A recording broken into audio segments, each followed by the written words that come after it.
അപ്പോൾ ഇന്നത്തെ lunch box item ഉണ്ടാക്കുന്നതാണ്. അപ്പോൾ കുട്ടിക്ക് എന്തായാലും എപ്പോഴും ഒരുപോലുള്ളതാകുമ്പോഴത്തേക്ക് കുട്ടിക്ക് ഇഷ്ടാവില്ലല്ലോ. അപ്പോൾ ഇന്ന് നമുക്ക് സോയാബീൻ വെച്ചിട്ട് ഉണ്ടാക്കാം റോള്.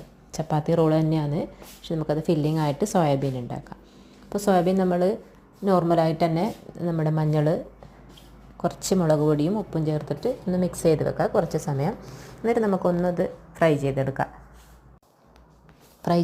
അപ്പോൾ അതിലോട്ട് കുറച്ച് സോയാ സോസും ടൊമാറ്റോ കെച്ചപ്പും കൂടെ ആഡ് ചെയ്ത്, എന്നിട്ട് നമുക്ക് നമ്മുടെ ചപ്പാത്തി അതിലേക്ക് അതുപോലെ തന്നെ കെച്ചപ്പ് സ്പ്രെഡ് ചെയ്തതിന് ശേഷം നമ്മുടെ ഈ മിക്സ് ഇത് നമുക്കൊന്ന് ഫില്ല് ചെയ്യാം. നല്ല ടേസ്റ്റിയുള്ള സാധനമാണ് സോയാബീൻ. നമ്മുടെ സോസിലും കൂടെ ഒന്ന് മിക്സ് ആയിട്ട് വരുമ്പോഴത്തേക്ക് നല്ല സൂപ്പർ ടേസ്റ്റിയാണത്. അപ്പോൾ കുട്ടിക്ക് വെറുതെ കഴിക്കാൻ തന്നെ ഇഷ്ടമായിരിക്കും. അപ്പോൾ നല്ല റോളായിട്ടുണ്ട്. അപ്പോൾ കുട്ടിക്ക് ഇഷ്ടപ്പെട്ട ഒരു ലഞ്ച് ബോക്സ് ഐറ്റം തന്നെയാണ്. ഇതെല്ലാവരും ഒന്ന് ട്രൈ ചെയ്ത് നോക്കണേ.